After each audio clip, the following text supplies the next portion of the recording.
kuno kwezi kwa 11 Novembre. Amadate mfise tournée itangura le 9 Novembre isamediza.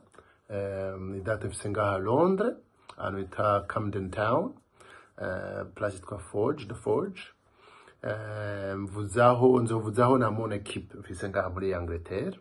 Hanyuma hagati kumpera indwi ya nyuma yo muri indwi ya nyuma muri Novembre, c'est tourné muri Espagne le 20, 21 na le 22 na le 30.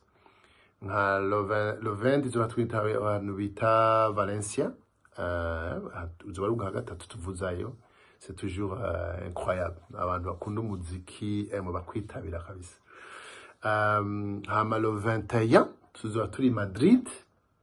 Madrid imaze kuba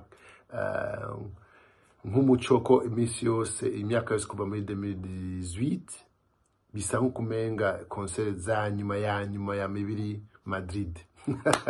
Et d'ailleurs maison de musique de Madrid, musiciens bari Madrid.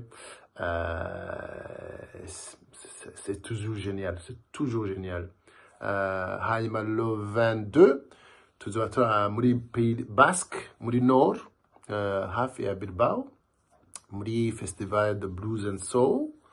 Hanyuma le 30 tuba turi Galicia, Festival le 30, Festival de Jazz and Blues.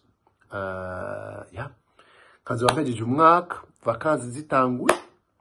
Hanyuma tugasubira kubona n'amakonsere umwaka uza, ko ndibaka concert ya mbere dufise iri muri mars déjà, mais je crois on va trouver truc de février. Ako muri mars turaja kuvuza muri île Caraïbe, île y'Abafaransa, Saint-Barthélemy n'ingivyo. So nkuvuga ngo ndashimira Imana ku mihezagiro yose insiga.